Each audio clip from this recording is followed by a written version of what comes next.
Hello students, आज हम पढ़ेंगे क्लास 12th के लिए मोस्ट इम्पॉर्टेंट पंचलाइट कहानी का सारांश। इसको आप एग्ज़ाम में किस प्रकार से लिखेंगे, लिखने का सही तरीका क्या है और किन किन बातों का आपको ध्यान रखना है, उन सभी बातों की हम चर्चा करेंगे। तो वीडियो को पूरा देखिएगा। अगर आपको इसकी पीडीएफ चाहिए तो टेलीग्राम चैनल पर ज्वाइन हो जाएगा, वहाँ इसकी आपको पीडीएफ मिल जाएगी। सबसे पहले आप लिखेंगे कि इसके लेखक कौन है, तो आप सुप्रसिद्ध कहानीकार श्री फणीसरनाथ जी देख सकते हैं। ठीक, नहीं तो आप सिर्फ लिख दीजिएगा श्री फणीसरनाथ जी।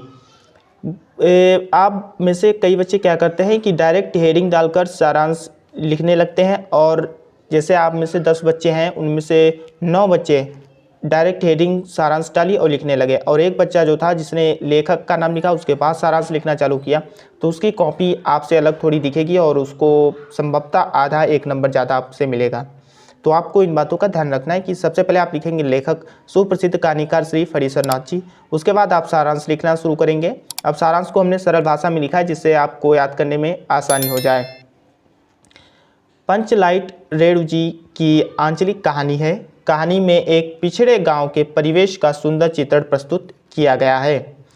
रामनवमी के मेले में मेहतो टोली के पंचों ने एक पेट्रोमैक्स खरीदा, जिसे गांव वाले पंचलाइट कहकर पुकारते थे।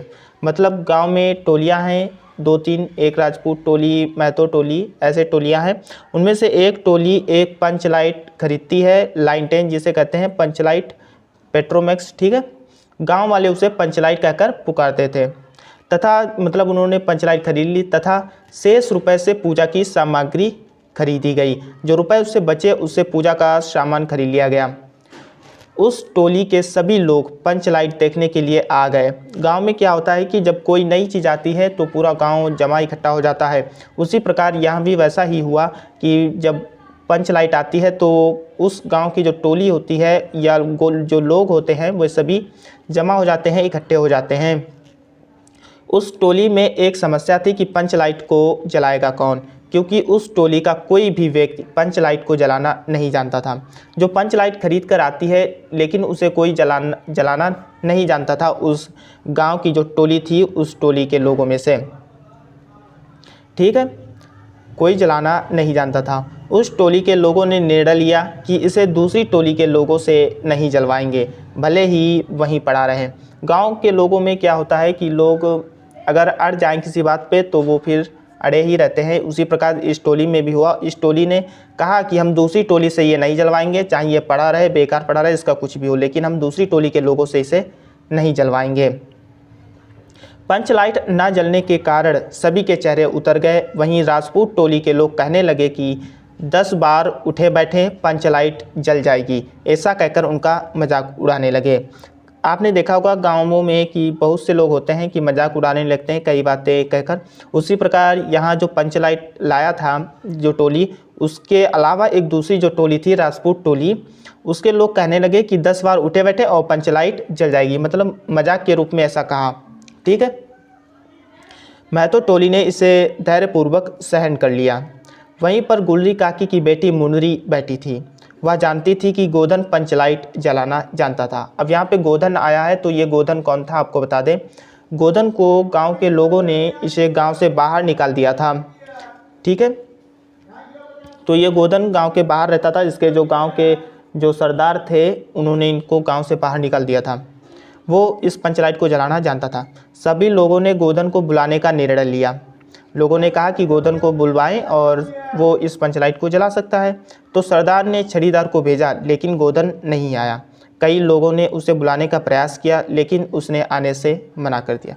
मतलब बहुत से लोग गोधन के पास गए और कहा कि चलो पंचलाइट जलाओ चल के, लेकिन गोधन ने साफ आने से इनकार कर दिया। उसने कहा कि हम पंचलाइट जलाने नहीं जाएंगे। उसके आगे क्या होता है वो हम आपको बताते हैं। अंत में गुलरी काकी झोपड़ी में गई और उसे मनाकर ले आई। गोधन ने पंचलाइट में तेल भरा और पूछा, स्प्रिट कहाँ है।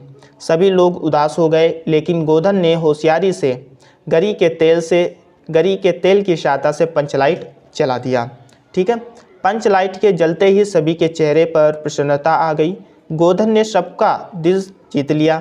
मुनरी ने हसरत की निगाहों से उसे देखा। दोनों की नज़रें चार हो गईं। गुलरी काकी ने शाम को उसे खाने पर बुलाया। पंच भी उत्साहित होकर गोदन, जो सरपंच होता है वो पंच, सरपंच यहाँ पे हो जाएगा, यहाँ पे यह मिस्टेक हुई है, पंच।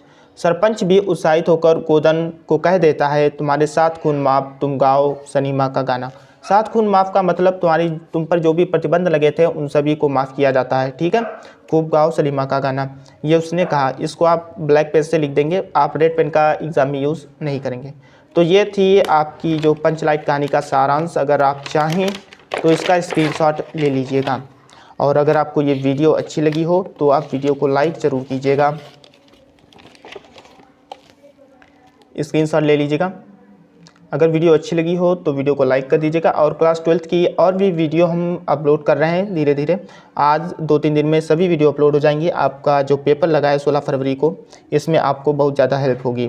तो वीडियो को देखकर और पूरा देखें, और वीडियो को अगर आप चाहें तो स्क्रीनशॉट लेकर, नहीं तो आपको PDF टेलीग्राम चैनल पर मिल जाएगी, वहाँ ज्वाइन हो जाएगा, वहाँ से आप इसको तैयार कर सकते हैं। हिंदी कोई बड़ा सब्जेक्ट नहीं है, आप 5-6 दिन में पढ़कर हिंदी में आप 80-90 नंबर ला सकते हैं। तो स्क्रीनशॉट आपने ले लिया होगा, चैनल को सब्सक्राइब कर लीजिएगा। मिलता है नेक्स्ट वीडियो में, तब तक के लिए जय हिंद।